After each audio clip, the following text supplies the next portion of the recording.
balls might actually be a chemical doorway to another dimension. Like the idea of this realm that we have our physical bodies in being the only thing that ever exists.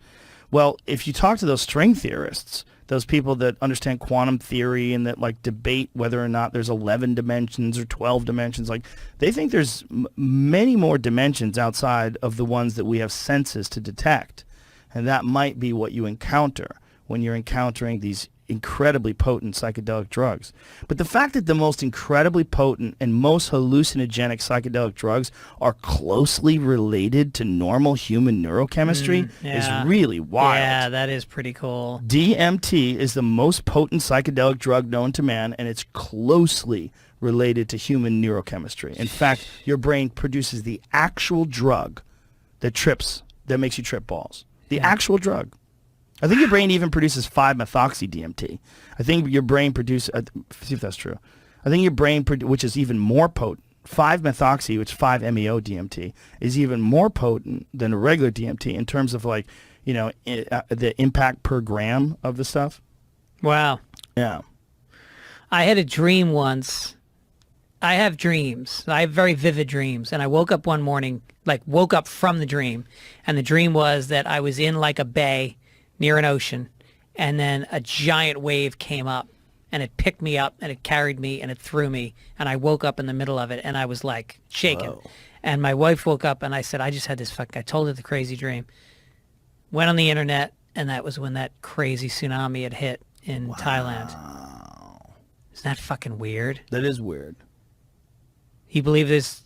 You think I could have broken through? It could be coincidence. Yeah, always have to say that. Or it could be you sense something. Like maybe there is some sort of a connection when so many people die. It's a tragedy, and there's like a ripple impact, in the a ripple through psyche. the human. Yeah, there's this guy Rupert Sheldrake, and he had this concept. It's called morphic resonance. And the concept is based on the idea that all beings share some kind of an accessible database. And what he used as proof of this, and it's not really even proof, it's very theoretical. But one thing that they showed was that rats, make sure this is true too, I'll give you a chance, get to the DMT thing first. But rats, when they would show them a maze on the East Coast, the rats in the West Coast. I remember hearing this. Yeah, they would be able to solve the maze quicker. Morphic resonance. Morphic resonance, and this idea was that there's some unseen connection that all these beings, and whether it's cross species, I don't know, but he was definitely saying within a particular species is what he was trying to describe it as. But the theory extends further than that. The theory sort of extends to the idea that there's all these thoughts and consciousness, and then when people are developing similar inventions completely unrelated to each other, that it's not as simple as two people solving the same puzzle because they have the same tools and the same idea because they're a human being. It might not be that simple. It might be more that there's so many people working on a thing that it kind of permeates the collective human consciousness, and different people pick up that baton and run with it, and they might be both doing it at the same time. But oftentimes when a great breakthrough experiment is taking place, there were other people working on the exact same experiment somewhere else. Mm-hmm. And they don't know if this is, again, purely by coincidence and chance, and that this is something that is needed, and that all these sort of technologies, they build up with each other and they feed off of each other, and then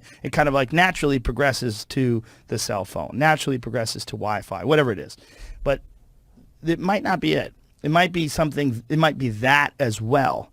It might be that plus we all share some sort of a cosmic database, and that we all share some sort of connection in consciousness that we are not fully aware of, and we can't measure it, so we're not sure if it's real.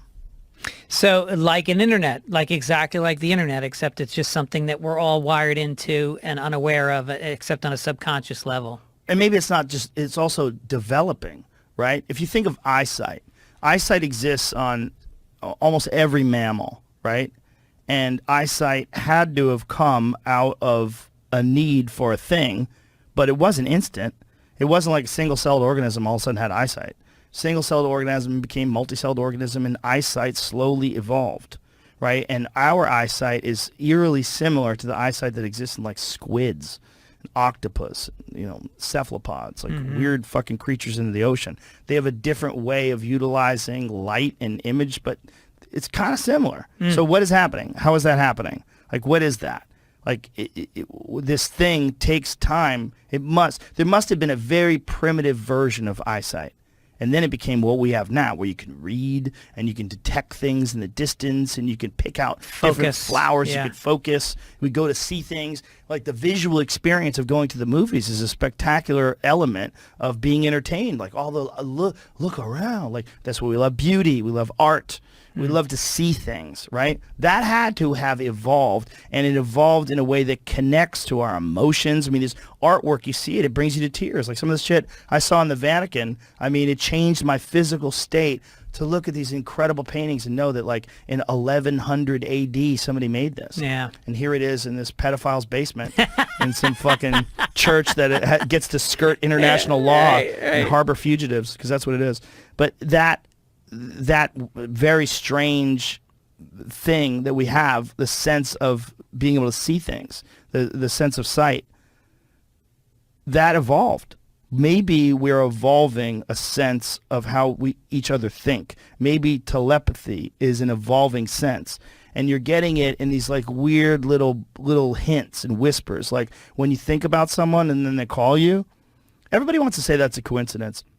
But man, I've thought about people like they just pop into my head, and I haven't thought about them in forever. And then I open up my email, and bam, there's an email from the dude, and it'll give me goosebumps. Yeah. Like, what there is was this that? woman that just died, and she lived in some Eastern European country, and she'd been blinded as a child, and she had this sense, and she predicted 9/11. She predicted like a ton of shit. Really? She was like this little poor woman in this little town in Eastern Europe.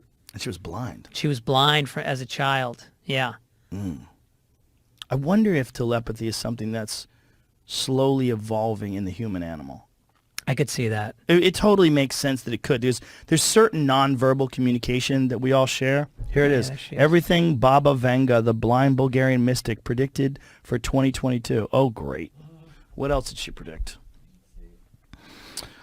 Okay. She claimed the 44th president, who turned out to be Barack Obama, would be black. Wow. However, she also said that he or she would be the last president, which again did not happen. Okay. Okay. In 1989, she claimed the American brethren will fall after being attacked by steel birds. Whoa. And the innocent blood will be gushing. Some believe this is a reference to September 11th.